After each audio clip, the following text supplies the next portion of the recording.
We're going to divide this material into 1090 division and make some pleats, then cross to the back and get the 10 parts secured.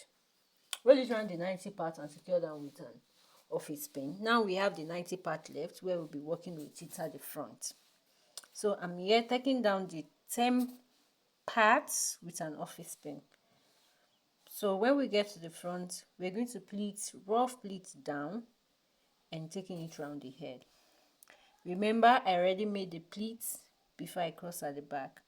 So we are here with the 90 part and we're going to start creating the rough pleats.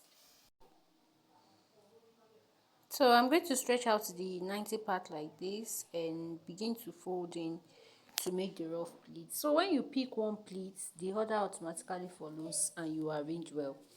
So when you arrange to the down part and you start placing it on your head like this. You place it on your head and use your hand to arrange. You arrange properly before you move to the other part, I mean to the other side of your head. Make sure it is well aligned before you proceed. So I'm trying to straighten up here before I proceed to the other side. So if you are using a very hard material, I'll just advise that you take your time to make the pleats. Take your time. It's just taking of time and you're going to arrive at a very beautiful head wrap. Okay. So if it is soft, congratulations, you have less worry because it will just obey your command because it is soft. Okay, straight away it will obey your command.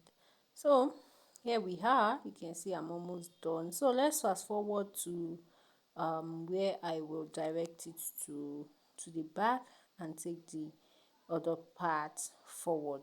Okay, you just continue to pleat it down and take it round. So let's see. Now I'm at the back now, pleating and directing it. So I'm going to direct it the excess back to the front and it's going to stop here. And I'm going to take my time to pin down a bit like this here. After pinning down this place, I'll still press it down. I'm pressing it down bit by bit and securing it because this is a bit hard material, not too hard but it's still hard material. So I'm taking my time to pin it down bit by bit. So that's the second time I'm pinning down here and I have something like this. Now it's time for me to use it to create my side rows on the pleated parts. So I just turn it around like that and secure it at that particular place with an office pin as usual, and we are good to go. So let's see how I'm going to pin that. Like I'm just pinning down like that. I'll adjust all the adjustables and I will arrive here. So thanks for watching guys, and I hope you're going to try it. It's very simple and yours might actually come out more beautiful than this. Just take your time. Bye.